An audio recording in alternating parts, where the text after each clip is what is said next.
আচ্ছা, রাইটিং নিয়ে অনেকের প্রবলেম। তো বাইকে বলেন যে ভাই কোন বই ফলো করলে রাইটিংয়ে ভালো স্কোর করা যায়, অনেক বই আছে।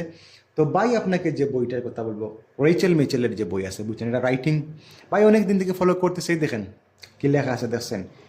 আচ্ছা, এখন এখানে ভাই শুধু যে রাইটিংয়ের মডেল আনসার তা না, এখানের মধ্যে বুঝছেন দেয়া আছে যে কেমনে আপনি 7 পাবেন, কেমনে 6.5, কেমনে 8 পাবেন, বুঝছেন এগুলা কি এখানে দেয়া আছে।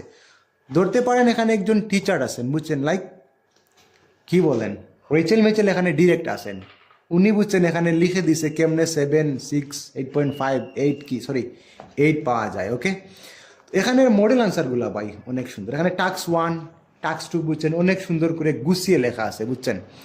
আমাদের একটা ভুল ধারণা আছে যে আমরা মনে করি যে বুঝছেন যে অনেক ভালো ওয়ার্ড, হাই রেঞ্জের ভোকাবুলারি যদি আমরা লিখি তাহলে মনে হয় একটু রাইটিংয়ে মার্কস বেশি পাওয়া যায়, রাইট?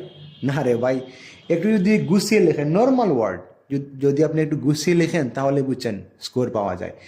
দেখবেন যে 9 লেভেলের স্কোর মানে স্যাম্পল আনসার আসে না, এগুলো আমাদের দেখবেন যে আপনারা পড়লে দেখবেন বাংলার মতো আপনারা বুঝতেছেন বুঝছেন।